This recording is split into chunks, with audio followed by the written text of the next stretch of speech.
ऐसा नहीं है कि मैं किसी काल में नहीं था या तुम नहीं थे अथवा ये राजा लोग नहीं थे, और ना ही ऐसा होगा कि भविष्य में हम सब नहीं रहेंगे। जैसे जीवात्मा की यह देह बचपन, जवानी और बुढ़ापा को पार करती है, वैसे ही मृत्यु के बाद जीवात्मा अन्य शरीर को धारण करती है। धीर पुरुष इससे विचलित नहीं होते। यहाँ भगवान सनातन परंपरा की एक झलक प्रस्तुत करते हुए नजर आते हैं। सनातन यानी जो शाश्वत है, जो नित्य है और जो हमेशा बना रहने वाला है। श्री भगवान बोलते हैं कि ऐसा कभी नहीं था कि किसी काल में मैं ना रहूं या तुम ना रहे हो या यहाँ उपस्थित राजा लोग ना रहे हो। अर्जुन, ऐसा भी कभी नहीं होने वाला कि भविष्य में हम सब नहीं रहेंगे। सनातन धर्म आत्मा के शाश्वत रूप को प्रस्तुत करता है, जहां न आत्मा की मृत्यु होती है और न जन्म। यह हमेशा से थी और आगे भी हमेशा रहेगी। शरीर और आत्मा के बीच अंतर के इस ज्ञान को ही भगवान ने भगवत गीता के माध्यम से सबके सामने रखा है।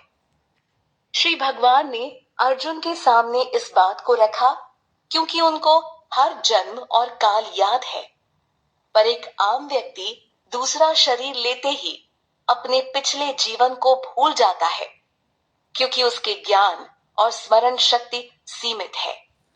साथ ही उसकी बुद्धि माया से ढक जाती है।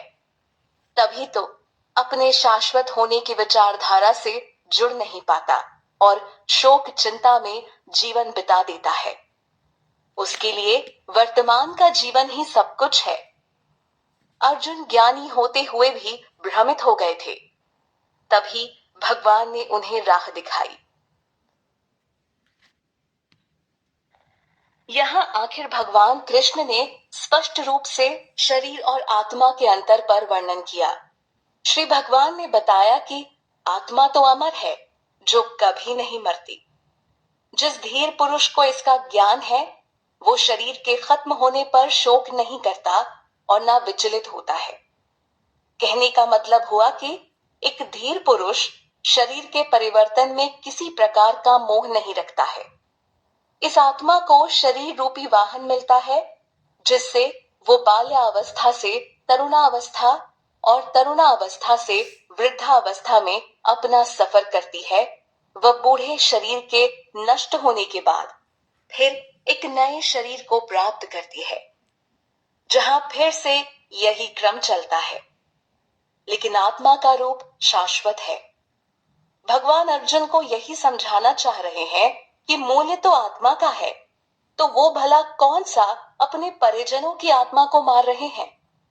उनके शरीर परिवर्तन की चिंता किए बिना अर्जुन को बस युद्ध करना चाहिए।